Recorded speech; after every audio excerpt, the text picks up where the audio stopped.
नमस्कार, मैं हूं आपके साथ हिमानी नैथानी और आप देख रहे हैं महाभारत, जिसमें आज हम शुरुआत करेंगे दो शानदार तस्वीरों के साथ। एक तस्वीर वो होगी जिसमें एक शानदार, एक खूबसूरत तस्वीर आपको देखने को मिलेगी, तो दूसरी तस्वीर जो हम आपको दिखाएंगे उसमें एक कड़ी चुनौती दुश्मन को, उसमें एक कड़ा संदेश दुश्मन को दिखाएंगे हम। ये देखिए, ये दो तस्वीरें इस वक्त आप देख पा रहे हैं। एक तस्वीर वो है जहां पर शान से तिरंगा हमारा लहराता हुआ नजर आया, लेकिन ये उससे पहले की जो मशक्कत आप देख रहे हैं, ये वो जवान हैं। आपको हम बता दें, जो ये वो 150 जवान हैं जो 2000 फीट की ऊंचाई पर इस तिरंगे को लेकर पहुंचे। ये इसके पीछे की कहानी दिलचस्प है, मैं आगे आपको सुनाऊंगी। और दूसरी तस्वीर आप देख पा रहे हैं सेना प्रमुख एमएम नरवणे को, जिन्होंने कड़ा संदेश दिया है चीन को। क्या कहा है ये हम आपको बताएंगे, क्योंकि आज ऐसी तमाम बातें हैं जिन पर हम करेंगे विस्तार से चर्चा। लेकिन आगे बढ़े उससे पहले आपको बता दें कि आप रिपब्लिक भारत से कू ऐप के जरिए भी जुड़ सकते हैं। जो भी आपके विचार हैं वो आप कू ऐप के जरिए हमसे साझा कर सकते हैं।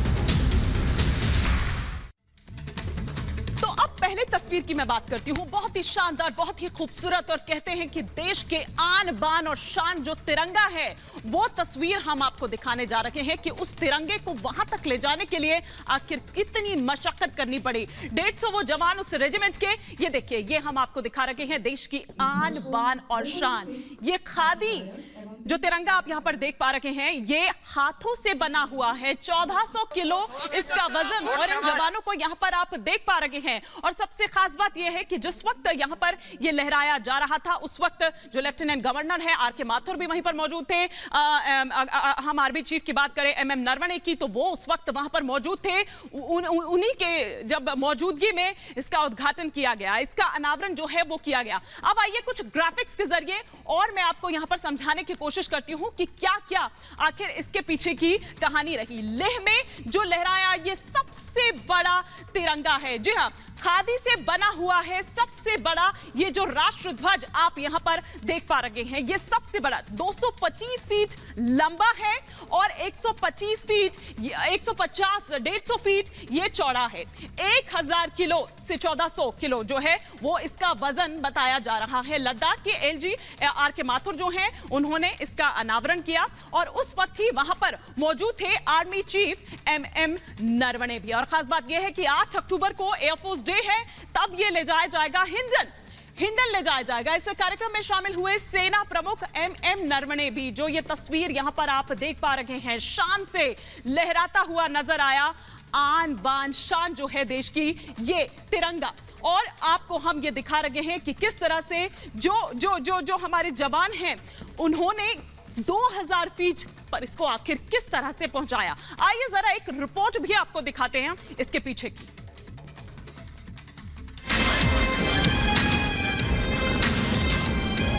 पूरा देश आज गांधी जी की 152वीं जयंती मना रहा है और इस खास अवसर पर लेह में दुनिया के सबसे बड़े झंडे का अनावरण किया गया। 225 फीट की लंबाई और 125 फीट की चौड़ाई वाले इस झंडे का वजन 1400 किलो है, जिसे हाथ से तैयार किया गया है। इस झंडे को दुनिया का सबसे बड़ा झंडा बताया गया है। इस झंडे का अनावरण सेना प्रमुख जनरल एमएम नरवणे और लद्दाख के लेफ्टिनेंट गवर्नर आर.के. माथुर ने किया है, जो फिलहाल लेह की जनस्कर पहाड़ी से देश की शान में 4 चांद लगा रहा है। गांधी जी के जयंती पर अनावरित इस झंडे को खादी विकास बोर्ड ने एक प्रिंटिंग कंपनी के सहयोग से तैयार किया है, जिसे फिलहाल जनस्कर पहाड़ी पर लगाया गया है। वहीं एयरफोर्स डे पर 8 अक्टूबर को इस झंडे को हिंडन एयरबेस लाया जाएगा। आपको बता दें कि सेना प्रमुख जनरल एमएम नरवणे शुक्रवार को 2 दिन के दौरे पर पूर्वी लद्दाख पहुंचे हैं। यहाँ उन्होंने सीमा पर सुरक्षा तैयारियों का जायजा लेने के साथ ही जवानों से बातचीत कर उनकी हौसला अफजाई भी की। Bureau report, Republic Bharat. और देखिए इस वक्त एक बड़ी खबर आ रही है कि LAC पर चीन के खिलाफ जो होवित्जर तोप है उसकी तैनाती की गई है। मतलब ये है कि दुश्मन को मुंह तोड़ जवाब देने की यहां पर तैयारी है। हम देख पा रहे हैं कि किस तरह से चीन जो है वो लगातार अपनी जो नापाक हरकत है उनसे बाज नहीं आ रहा है। इतने दौर की वार्ता हो चुकी है लेकिन इसमें से ऐसी कोई भी बात नहीं है जो उसने इस वार्ता के दौरान कही हो, उस बात को उसने माना हो। K9 ये तोप जिसको इस वक्त आप देख पा रहे हैं, और देखिए ये बोफोर्स के बाद पहली बार ऐसा है, मतलब कि ये कि बोफोर्स कांड जब हुआ था और 1986 के बाद ये पहली बार है जब कोई भारी आर्टिलरी जो है उसकी खरीद हुई है। और ऐसे में K9 को सेना में शामिल किया जाना बहुत ज्यादा अहम हो जाता है और जाहिर सी बात है कि इससे जो हमारी सेना की ताकत है वो और ज्यादा बढ़ जाएगी। जाहिर सी बात है कि चाइना जो है वो इसके बाद अब टेंशन में होगा क्योंकि उसको समझ नहीं आ रहा है। और देखिए जिस तरह से वो इंफ्रास्ट्रक्चर LAC के उस पार यानी कि अपनी तरफ डेवलप कर रहा है उसी तरह से भारत भी वैसे ही डेवलप कर रहा है। K9 वज्र का ये घातक प्रहार जरा ग्राफिक्स के जरिए भी हम आपको समझाने की कोशिश करते हैं। देखिए K9 वज्र का घातक प्रहार क्या है? स्वचालित तोप है ये K9 वज्र। 0 रेडियस पर चारों तरफ घूमकर हमला करने में ये सक्षम है। ये इसकी सबसे बड़ी अगर हम बात करें प्लस पॉइंट जो है वो है इसका 15 सेकंड्स के भीतर 3 गोले एक साथ ये दागने में सक्षम है। इससे 47 किलो का जो गोला है वो फेंका जा सकता है। पहाड़ हो, सड़क हो, रेगिस्तान हो, उसके संचालन में ये सक्षम है, तो ये भी इसका एक प्लस पॉइंट है। 155 mm की अगर बात करें, 52 कैलिबर की जो है वो इसकी क्षमता है। 50 टन वजनी तोप इसकी क्षमता है। 50 किलोमीटर तक इसकी मारक क्षमता है। ये वो तमाम इसकी उपलब्धियां हैं। आइए इसी पर जरा हम विस्तार से बातचीत यहां पर करते हैं। कुछ खास मेहमान इस वक्त हमारे साथ जुड़ चुके हैं। हमारे defence expert major general GD Bakshi इस वक्त हमारे साथ जुड़ चुके हैं। इनके अलावा मेजर जनरल AK सिवाच हमारे साथ जुड़ चुके हैं। इनके अलावा राजनीतिक विश्लेषक विवेक श्रीवास्तव जी हमारे साथ जुड़े हुए हैं और शाहनवाज चौधरी हमारे साथ हैं। आगे BJP की प्रवक्ता संजू वर्मा हमारे साथ जुड़ेंगे। लेकिन मेजर जनरल GD बख्शी, क्या कहेंगे आप आज जो आर्मी चीफ MM नरवणे ने 2 टूक चेतावनी दी है, 2 टूक बात यहां पर कही है, संदेश दिया है? मैं समझता हूं उनका संदेश बहुत जायज, बहुत टाइमली और बहुत ही एप्ट, जिसको अंग्रेजी में कहते हैं। देखिए पिछले 1962 क्या 1950 की दशक से लगातार चीन ये बॉर्डर का मामला खींचे आ रहा है। बातचीत करने में वो माहिर है, बातों को ड्रैग ऑन करने में वो माहिर है। सालों साल बात चलती रही है। 30 साल तो हमारे स्पेशल रिप्रेजेंटेटिव्स की बातें चलती रही है और कुछ नहीं हासिल हुआ और वो मौका देखकर सलामी स्लाइसिंग करता है, यानी छोटे छोटे बाइट्स लेता है हमारी टेरिटरी के और एक बार पकड़ लेता है तो फिर छोड़ने का नाम नहीं लेता। फिर वही तमाशा होता है, आप भी पीछे हटो, हम भी पीछे हटे, और वो अपनी टेरिटरी में ही हमको पीछे हटने पे मजबूर हम लोग हो जाते हैं। तो अब ये तमाशा काफी चल चुका है। हमने बता दिया है कि जब तक सीमा का जो सुलझाव नहीं होता, भारत और पाकिस्तान के बीच भारत और चीन के बीच सामान्य रिश्ते नहीं हो सकते। ठीक है। और अगर चीन ताकत का प्रदर्शन करना चाहता है तो जरा ध्यान से वो ये वज्र तोपों की तरफ देख ले। ठीक है, ध्यान से वो हमारे जो हमारे रफाल हैं उनकी तरफ उनकी गड़गड़ाहट सुन ले। और ये वज्र तोप का तो बहुत ही हमें खुशी हो रही है क्योंकि ये कोरिया का डिजाइन है लेकिन मैन्युफैक्चर भारत में लार्सन एंड ट्यूब्रो ने किया है। 155/52 मिलीमीटर कैलिबर होवित्जर और ये self propelled gun tank chassis पे माउंटेड, मतलब जब हमारे टैंक हमला करते हैं ये उनके साथ जा सकती है, जहां सड़क हो ना हो, पगडंडी हो ना हो, कहीं भी चढ़ सकती है, रेगिस्तान में, पहाड़ में, मैदान में। इसको खरीदा गया था मैदान और रेगिस्तानों के लिए, फिर इसका ट्रायल किया गया है। बहुत सफल परीक्षण जो आप देख रहे हैं। बिल्कुल सर, आपने ठीक कहा कि ये दरअसल दक्षिण कोरियाई जो K9 थंडर है उसका दरअसल ये भारतीय विजन है। लेकिन विवेक श्रीवास्तव जी, आप विस्तारवादी चीन के खिलाफ हमारी ये जो तैयारियां हैं या ये तमाम जो चीजें आप या आज जो MM नरवणे साहब ने बोला, किस तरह से आप इनको देखते हैं? देखिए, इसको देखने के दो तरीके हैं। अगर मैं एक फौजी की नज़र से देखता हूं, जनरल जीडी बख्शी की नज़र से देखता हूं, हुज अ वेटरन, तो एक अलग वक्तव्य बनता है। लेकिन अगर मैं एक स्टूडेंट ऑफ पॉलिटिक्स के हिसाब से देखता हूं, तो मेरे ख्याल से हमारी फॉरेन मिनिस्ट्री का तो डेफिनेटली एक बहुत बड़ा फेलियर रहा है। एक आर्मी मैन जो होता है वो हमेशा शस्त्रों के रूप में देखता है चीज़ों को, वो कॉम्बैट की सोचता है, he is trained to kill. तो एक आर्मी ऑफिसर से किसी से भी आप बात करेंगे तो जहां भी आर्टिलरी होगी, जहां भी कुछ इस तरह की तोपें होंगी, they get excited, there is a feel good factor. लेकिन अगर एक आम नागरिक की तरह आप सोचे, एक पॉलिटिकल स्टूडेंट की तरह आप सोचे, तो मुझे नहीं लगता कि war is a solution for either China और इंडिया। चाइना को आजादी हमारे से बाद में मिली, लेकिन उनकी मैन्युफैक्चरिंग, उनकी एग्रीकल्चरल रेट ग्रोथ, उनका डिफेंस, उन्होंने उस देश को एक सुपर पावर बनाया है, इसमें कोई दो राय नहीं है। अमेरिका की भी उनसे एक अच्छे रिश्ते नहीं है, और हमें हमारी जो फॉरेन पॉलिसी है वो गलत जा रही है। अगर आप अपने नेबर्स के साथ एक कॉम्बैटिव एटीट्यूड रखेंगे, रिलेशंस आपके खराब होंगे। क्वाड, जैसे क्वाड एक लेटेस्ट चीज है, अब क्वाड में आप ऑस्ट्रेलिया और जापान को लीजिए अमेरिका के अलावा, तो ऑस्ट्रेलिया और जापान का क्या अस्तित्व है?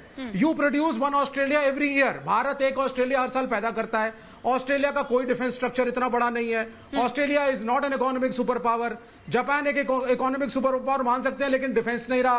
1947 में डगलस मैकार्थर आए थे और पूरी तरह से जापान को निशस्त्र कर दिया गया था। तो इस तरह के देशों के साथ टाई अप करके आप कुछ नहीं करने वाले। इससे पहले कि मैं तो मेजर अमेरिका जनरल की लाइन नाटो करे भारत सरकार। मेजर जनरल जीडी बख्शी आपकी बात पर कुछ रिएक्ट करना चाह रहे हैं। इससे पहले कि मैं मेजर जनरल एके सिवाच के पास जाऊं, मेजर जनरल जीडी बख्शी शायद आपकी बातों से इत्तेफाक नहीं रखते। सर बिल्कुल, देखिए, परिप्रेक्ष्य समझना होगा। हम ये सब क्यों कर रहे हैं? क्योंकि चीन हमारी जो टेरिटरी को हड़पना चाहता है, 30,000 वर्ग किलोमीटर वो खा गया है ऑक्साइड चीन में। अब वो उससे भी आगे बढ़ रहा है। तो क्या हम हाथ पे हाथ धरे बैठे रहे कि चीन सुपर पावर है, चीन बहुत बड़ी ताकत है? क्या हम आत्मसमर्पण करें?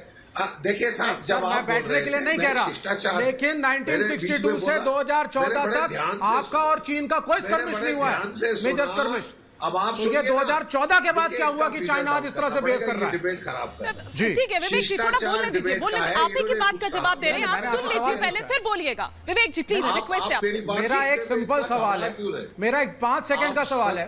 पहले जो आपकी बात कही है उस पर एक रिएक्शन बोल लीजिए, उसके बाद आप अपना सवाल करिएगा। अभी बहुत टाइम पड़ा है। जी मेजर जनरल जी जी जी ठीक है बख्शी सर, कंटिन्यू प्लीज। बोलिए बोलिए। इस डिबेट का शिष्टाचार फॉलो करिए। आप बोलिए, फिर मैं जवाब दूंगा, फिर आप जवाब।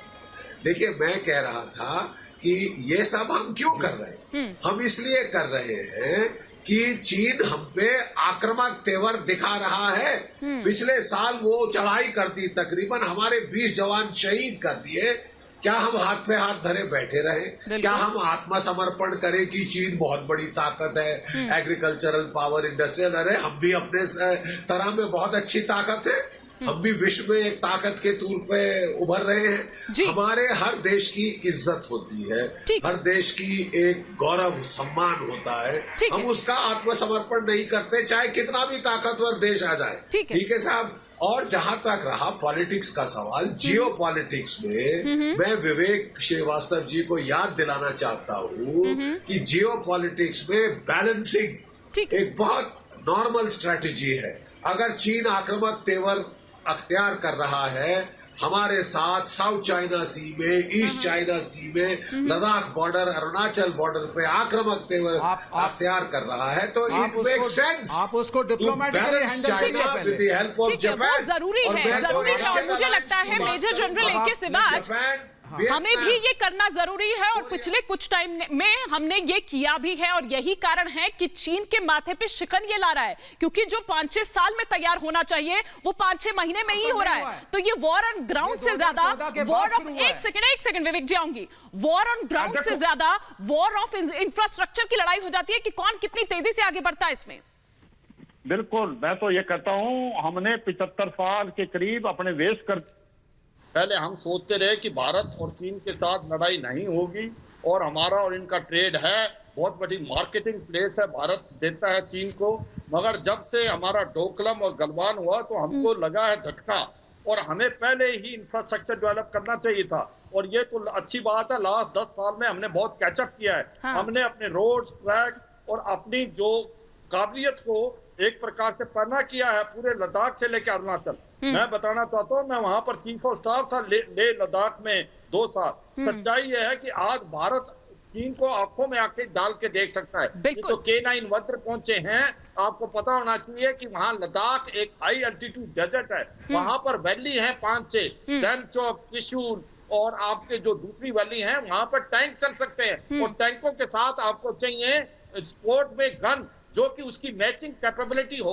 और ये K9 वज्र जो हमको मिली है कोरिया से और L&T भारत में बनाई है, ये एक अव्वल दर्जे की गन है। सच्चाई ये है कि भारत ने अभी इंफ्रास्ट्रक्चर डेवलप पूरा कर लिया है ईस्टर्न लद्दाख के अंदर, और आज हम चीन को जवाब दे सकते हैं ईंट का जवाब पत्थर से, और इससे ही वो भाषा समझता है। बिल्कुल, क्योंकि इसलिए कि बिल्कुल यही भाषा वो समझता है, और इसीलिए शाहनवाज चौधरी जी, इसीलिए चाइना थोड़ा सा सरप्राइज है। बिल्कुल सर, न केवल सरप्राइज है, अपने आप को तैयार करेंगे बिल्कुल वो बार बार आएगा। बिल्कुल सर, बिल्कुल आप ठीक कह रहे हैं, लेकिन शाहनवाज चौधरी जी, इसीलिए चाइना सरप्राइज है, ना केवल सरप्राइज है बल्कि परेशान भी है। और यही कारण है कि जो हमारे एग्रीमेंट्स हुए, जो बायलैटरल हुए एग्रीमेंट्स, उसको उसने ब्रीच किया, और फिर डिप्लॉयमेंट जो है वो और ज्यादा बढ़ा दी गई। यही रीजन है।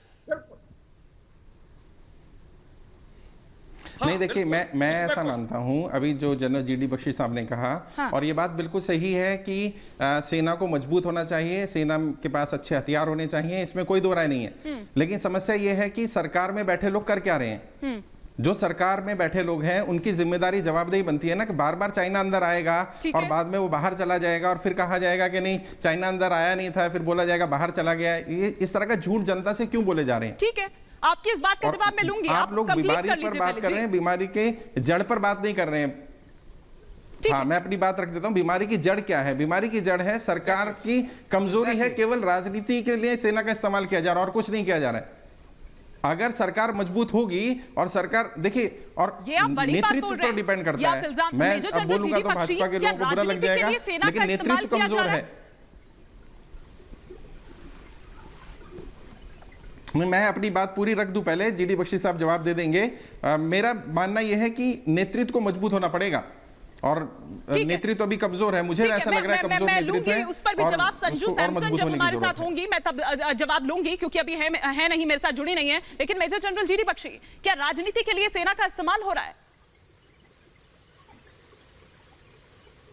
देखिए, सेना का इस्तेमाल देश की सुरक्षा के लिए हो रहा है। चीन वहां 2 डिवीजन लेके चढ़ आया, मैकेनाइज्ड डिवीजन और दूसरी मोटर राइफल डिवीजन लेके चढ़ आया।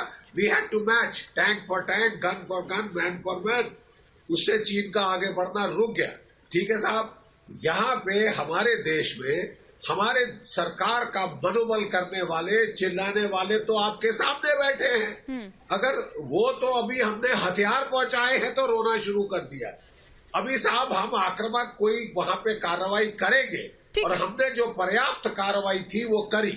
पहले गलवान में हमने मुंह तोड़ जवाब दिया, फिर हमने बिल्डअप किया, चीन का बिल्डअप सरपास किया, और हमने एक जो है क्विड प्रो को मनोबल किया, जिसमें कैलाश बाहर नहीं गया। रक्षा मंत्री कह रहे हैं यहाँ पे चिल गाँव शुरू हो गई, तो कौन झूठ बोल रहा है? वास्तव साहब इस सच्चाई को तो स्वीकार करना पड़ेगा ना, ऐसा नहीं होता है। किसलिए कर रहे हैं? हमें शांति चाहिए। ठीक बात है, ठीक बात है। आप सरकार से सवाल कर रहे हैं शाहनवाज चौधरी।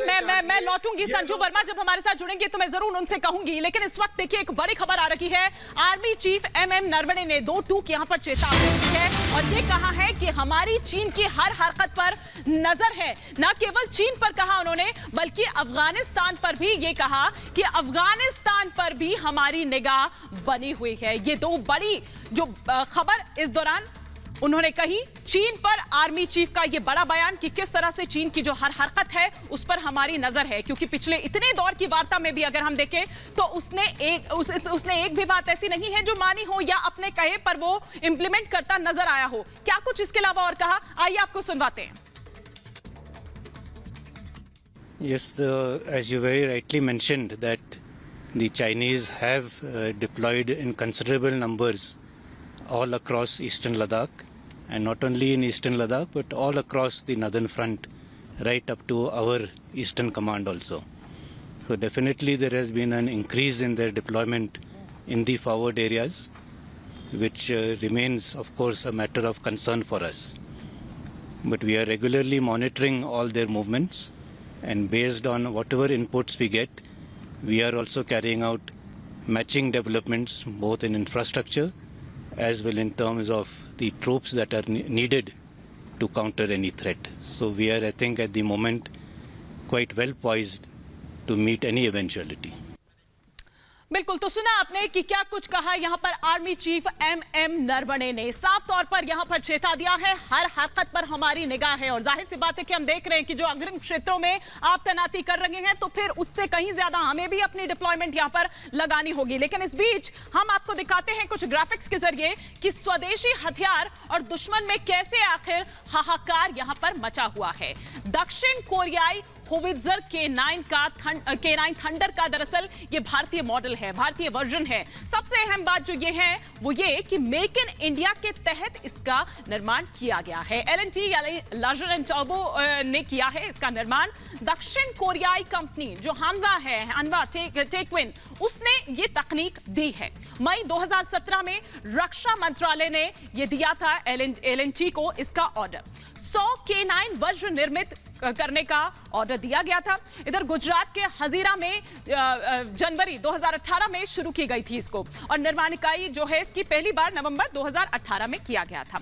तो इस पर हम यहां पर लगातार चर्चा कर रहे हैं और आपको बता रहे हैं। जी विवेक श्रीवास्तव जी, आप काफी देर से रिएक्ट कुछ करना चाहते हैं, अब आप अपनी बात को कंटिन्यू कर सकते हैं। जी, अब मैं जनरल बख्शी की बातें सुन रहा था और जनरल बख्शी से ही मेरे कुछ प्रश्न है। नंबर 1 देखिए, 1962 के फियास्को के बाद 2014 तक आपका कोई मेजर स्टैंड ऑफ चाइना से नहीं हुआ। The reason being you are following a very good foreign policy.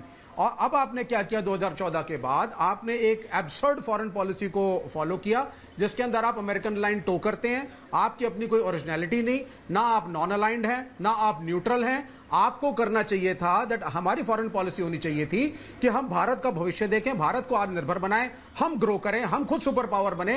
ये अमेरिका के पीछे दो मिलाने से आप सुपर पावर कभी नहीं बनने वाले। अमेरिका किसी का नहीं हुआ। अमेरिका ने तालिबान बनाया, अमेरिका ने इराक को खत्म किया, अमेरिका ईरान को घेर रहा है, अमेरिका ने वियतनाम को अटैक किया। You know the American history more than me, and still trusting the Americans today in absurd things like quad, ये आपको कहीं नहीं ले जाएगा। चाइना आपका पड़ोसी था, है, रहेगा, वहां बैठा है। कोशिश होनी चाहिए थी कि हम इन इश्यूज को पीसफुली रिजॉल्व करें, बातचीत हो। अच्छा, बातचीत और शांति का मतलब डर नहीं होता। आप डिफेंस वाइज स्ट्रांग बनिए। मैं बात करूं तो आपको लग रहा है कि बातचीत से बात हो जाएगी? सुनिए, मैं एक सेकंड और, अमेरिका, आप मैम सुनिए, नहीं, आप सुनिए। America will never fight with China, China will never fight with America, they will never go to war, they will never have deployments. Russia will never fight with China, China will never fight with Russia. Maximum deployment दिखाएंगे, back off करेंगे। क्यों? Super powers हैं, intelligent हैं, waste नहीं करते। यहां भारत एक गरीब देश है, आप अपने को सुदृढ़ बनाइए, आप डिफेंस को स्ट्रांग बनाइए। मैं नहीं कह रहा कि आप डिफेंस में इन्वेस्टमेंट मत करिए या आपके डिफेंस फोर्सेस के पास आर्टिलरी खराब होनी चाहिए, मैं नहीं कह रहा। लेकिन आपकी जो फॉरेन पॉलिसी है मैं उसको अटैक कर रहा हूं। Narendra Modi is not a great statesman like Jawaharlal Nehru, इसीलिए आप आइसोलेशन में हैं। कभी आप इजराइल पहुंच जाते हैं, इस बार आपका यूनाइटेड स्टेट्स में, वहां आपका स्वागत उस तरह से नहीं हुआ जो होना चाहिए था। So the country is going in a dangerous line. जवाब दे दूं, अपने नेबर्स के साथ अगर आप नहीं बनाएंगे, आप कहीं के नहीं रहेंगे। Thank you. लेकिन आप उस पर विश्वास कैसे कर सकते हैं? नेपाल तक आपकी नहीं सुन रहा है सर। जी major general GD Bakshi ji, मैं क्या सुन, मैं जवाब दे सकता हूँ। जी बिल्कुल। देखिए, सबसे पहले I would like two point out that 1962 के बाद 1967 में सिक्किम के इलाके नाथुला और चोला में बड़े भारी क्लैशेस हुए थे चीन के साथ, जिसमें चीन के 800 सैनिक मार दिए थे हम लोगों ने, जब उन्होंने जबरन नाथुला के अंदर घुसने की कोशिश की थी। ठीक है साहब, एक मिनट, 800 सैनिक मारे थे हम लोगों ने, और जब वो झटका लगा, जनरल सगत सिंह वहां इंचार्ज थे, वहां धक्का मुक्की का तमाशा होता था। उन्होंने कहा बंद करो और फायर खोलो। फायर खोला हमने, इतना कारगर कि तब से चीन बिल्कुल बेस्ट बिहेवियर पे आ गया। ठीक है साहब, कई लोग यही भाषा समझते हैं। देखिए साहब, हम कोई अमेरिका के पिछलग्गू नहीं। भारत की फौज अपने आप लड़ने में सक्षम है। चीन हमारे खिलाफ स्ट्रिंग ऑफ पर्ल्स कर रहा है, पाकिस्तान को अलाइन कर रहा है, पाकिस्तान को अपना पिछलग्गू बना लिया है। वो अपने पोर्ट हम्बनतोता श्रीलंका में खोल रहा है। म्यांमार में हंगवी पोर्ट खोला, हमको घेरने की कोशिश कर रहा है और देशों को हमारे खिलाफ बरगलाने की कोशिश कर रहा है। जब वो ऐसा कर रहा है, आपका कहना मुझे समझ नहीं आया कि हम कुछ ना करें। हम हाथ पे हाथ धरे बैठे शांति और नॉन अलाइनमेंट की sir, Russian military exercise with Pakistan, इसको क्या बोलेंगे? साथ कर सकते Russian military exercise with Pakistan is a failure of your foreign policy पे अतिक्रमण कर रहा है। और रशिया पाकिस्तान के साथ है आज। सुन लीजिए ना, मिलिट्री एक्सरसाइज ज्वाइंटली रशिया और पाकिस्तान कर रहे हैं और आप कह रहे हैं Russia is not with us sir. इसी दिन के लिए है कौन? सरकारें फौज पालती है। चाइना भी दुश्मन है, जब जबरन कोई आपके ऊपर चढ़ा है, कौन है? जब जबरन आपके ऊपर कोई चढ़ा है, वो दुश्मन है। अब क्या करें? वो दुश्मन की कार्रवाई कर रहा है। उसने पाकिस्तान को न्यूक्लियर वेपन्स दिए हैं, आप जानते हैं। रशिया तो चाइना ने पाकिस्तान को न्यूक्लियर वेपन्स दिए हैं। क्यों ना हम वियतनाम को दें, क्यों ना हम जापान की मदद करें? अगर वो हमें घेर रहा है, we will give tit for tat. Vivek साहब, हम टिट फॉर टैट देंगे। हम सक्षम हैं, अमेरिका आए ना आए। ठीक है साहब, अमेरिका की हमें कोई चिंता नहीं, हम अकेले लड़ने में सक्षम हैं। कोई भूषण ग्राउंड अमेरिका अगर पाकिस्तान में नहीं खेल सका, वो क्या लड़ेगा चीन की लड़ाई? हमारे लिए हम लड़ने में सक्षम हैं। रखते हैं, ऐसे में कैसे विश्वास किया जाए चीन पर, जो बातें यहाँ पर विवेक साहब कह रहे हैं? जमीन आसमान का फर्क है। ठीक है सर, शाहनवाज चौधरी, कैसे होगा डिसएंगेजमेंट? ऐसी क्या प्रॉब्लम आई कि हमारे सारे पड़ोसी, मैं सिर्फ यही बोलना चाह रहा हूं कि हमारे सारे पड़ोसियों से संबंध खराब क्यों हो गए? ऐसा क्या फॉरेन पॉलिसी में गलतियां रही हैं सरकार की? सरकार इस बात को स्वीकार क्यों नहीं करती है? मानती क्यों नहीं है सरकार इस बात को? सरकार को इस बात को स्वीकार करना चाहिए कि हमसे गलतियां हुई हैं और भारत की सेना के साथ हम सब लोग हैं। सेना के किसी भी तरह से कोई भी अपमान करेगा उसको स्वीकार नहीं किया जाएगा। पॉलिसी में सुधार लाने के लिए या क्या चीन के खिलाफ रणनीति अपनाई जानी चाहिए? क्या आप भी उस बात से इत्तेफाक रखते हैं जो बात यहाँ पर विवेक श्रीवास्तव मेरे हिसाब से सरकार को मजबूत होकर के आगे आना पड़ेगा। तो मजबूत होकर ही तो आगे आ रही है ना। ये तमाम चीजें आपको नहीं दिख रही है। जब मजबूती दिखा रहे हैं तो आप रोना शुरू करते हैं। सेना के अपमान की कोशिश की जाती है कि सेना का अपमान हो किसी तरह से। ये आपको कैसे लगा? ये आपको कैसे लगा? देखिए साहब, बार बार ये बोला जा रहा है, बार बोला जा रहा है कि कोई अंदर घुसा नहीं है, कोई बाहर आया नहीं है। प्लीज सुन लीजिए ना, बाहर चली गई, हमने आपको सुना, हमने आपको सुना साहब, बड़े अदब से सुना। अब जरा मेरा भी सुन लीजिए, मेरा वक्तव्य भी सुन लीजिए साहब, मेरा जवाब सुन लीजिए। अब आप केवल आप ही बोलना चाहते हैं साहब, आप तो सिर्फ अपनी बात ही बोलना चाह रहे हैं, आप सरकार का पक्ष रखना चाह रहे हैं, आप सेना का पक्ष नहीं रख रहे हैं। माफ कीजिएगा, मैं आपको कई बार डिबेट में आप ये बताइए ना शाहनवाज चौधरी, इतनी बातों में कौन सी बात उसने मानी है या खुद अपनी कही गई बात पर इम्प्लीमेंट करता हुआ नजर आया है जो आप उस पर विश्वास करेंगे? आप उस पर कैसे विश्वास कर सकते हैं, मुझे बता दीजिए ना। ऐसी कोई एक बात बता दीजिए जो आप उस पर विश्वास करें और उसके साथ हाथ मिला के आगे बढ़े। मैं ये नहीं कह रहा हूं, मैंने कब कहा कि चाइना पर विश्वास करिए, लेकिन सरकार आगे क्यों नहीं आती है? थोड़ी ना लाएंगे हम। अरे अभी तो आपने कहा ना कि सारे पड़ोसियों से हमारे रिश्ते खराब हो रहे हैं, तो चीन और पाकिस्तान की बात आप स्पेशली यहाँ पर कर रहे हैं। ये गलत है, प्रधानमंत्री ये गलत है। इतने डरपोक आदमी है कि लगातार बोले जा रहे हैं। प्रेस कॉन्फ्रेंस नहीं करी, जब ये बोले हमने चुपचाप आकर के मीडिया में आकर के बात करें, प्रेस कॉन्फ्रेंस क्यों नहीं करते? प्रेस कॉन्फ्रेंस ये डिबेट का शिष्टाचार। अगर आप लगातार मजबूत होते तो ये सब आपको डर लग रहा है कि सब सामने आ जाएगा, इस बात को स्वीकार करना पड़ेगा। देखिए, मैं कहना ये चाहता हूँ कि ये कह रहे हैं नेपाल से रिश्ते खराब, चीन आक्रामक तेवर अपना पैसा लगा रहा है, लोगों को नेपाल में खरीद रहा है, आपके खिलाफ उकसा रहा है। आप जो म्यांमार में आपके खिलाफ उकसाने की कोशिश कर रहा है, म्यांमार को हम वापस लाए। चीन अपना हस्तक्षेप भूटान पे करने की कोशिश कर रहा है, वहाँ हमने नहीं करने दिया, हम भी काउंटर कर। शाहनवाज जी, आप सुन ही नहीं रहे हैं, आप धारा प्रवाह लगातार बोलते जा रहे हैं, आप धारा प्रवाह लगातार बोलते जा रहे हैं। मैं ये कह रही हूँ ना कि विश्वास करने के लिए कोई एक रीजन आप यहाँ पर बता दीजिए, कैसे आप चीन और पाकिस्तान जैसों पर विश्वास कर सकते हैं? ठीक है, मेजर जनरल AK सिवाज भी कुछ रिएक्ट करना चाह रहे हैं मेजर जनरल GD बख्शी की बात पर। जी, प्रधानमंत्री को आगे आना चाहिए। ठीक है, मैं ये कहना चाहता हूँ हिमानी, सच्चाई ये है कि भारत को अपनी तैयारी और अपनी सुरक्षा करने का पूरा हक है, और भारत को महसूस हो रहा है कि वो आज तारीख में चीन और पाकिस्तान दोनों जबरदस्त तैयारी कर रहे हैं। हाँ। और आने वाले समय में ये दोनों कलूड कर सकते हैं, मिलके भी हमला कर सकते हैं। हाँ। जिस प्रकार से अभी तालिबान आ गया अफगानिस्तान में, वहां से 8 से 10 हजार आतंकवादी भी भारत के जम्मू एंड कश्मीर में आ सकते हैं। और जिस प्रकार से चीन अभी तेवर दिखा रहा है, लद्दाख से लेकर अरुणाचल तक बातचीत कर रहा है, मगर फिर भी अपनी डिप्लॉयमेंट बढ़ाई है, तो ये एक कॉज ऑफ कंसर्न है। तो भारत को पूरी तैयारी करने का पूरा हक है और भारत कर रहा है। ये चाहे K9 वज्र है, M777 है और जो बाकी टैंक्स हैं, बाकी एयरक्राफ्ट हमने पहुंचाए हैं, वो हमारा एक पूरा तैयारी का हिस्सा है।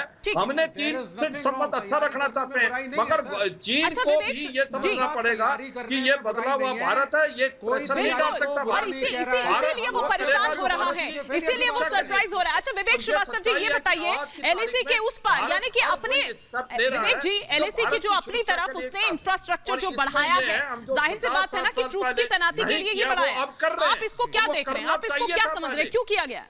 देखिए आप, हाँ सुनिए, देखिए मैं आपको बताता हूं। मेरे ख्याल से 71 का वॉर था जब इंडिया और पाकिस्तान का हो रहा था, तो US foreign secretary Henry Kissinger ने एक स्टेटमेंट दिया था। उन्होंने कहा, is this war? You know, half naked people running from both side of the border and trying to fight, I am laughing at it. तो उन्होंने कहा था ये आधे नंगे लोग जो हैं दोनों तरफ से दौड़ रहे हैं, ये भूखे नंगे देश, इसको कोई वॉर कहा जाता है? लेटर ऑन जब बड़ा प्रोटेस्ट किया इंडियन गवर्नमेंट ने, तो हेनरी किसिंगर ने अपोलोजाइज किया। लेकिन आपको ये समझना होगा कि वॉर जो है ये एक सोल्यूशन नहीं होता। वॉर से ऊपर उठिए, सिविलाइजेशन नहीं है, पर वॉर के लिए तैयार होना तो अगर आप वॉर को बचाना चाहते हैं तो वॉर के लिए तैयार हो, आप तैयारी करिए। अगर आप तैयार नहीं है तो आपको पक्का वार करेगा दुश्मन।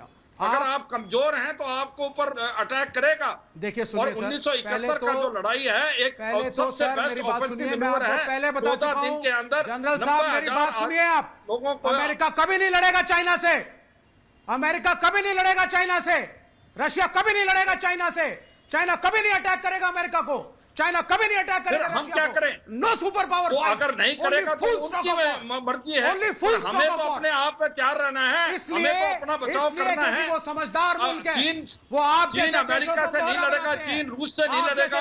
उससे ये मतलब तो नहीं है कि चीन भारत पे हमला नहीं करेगा।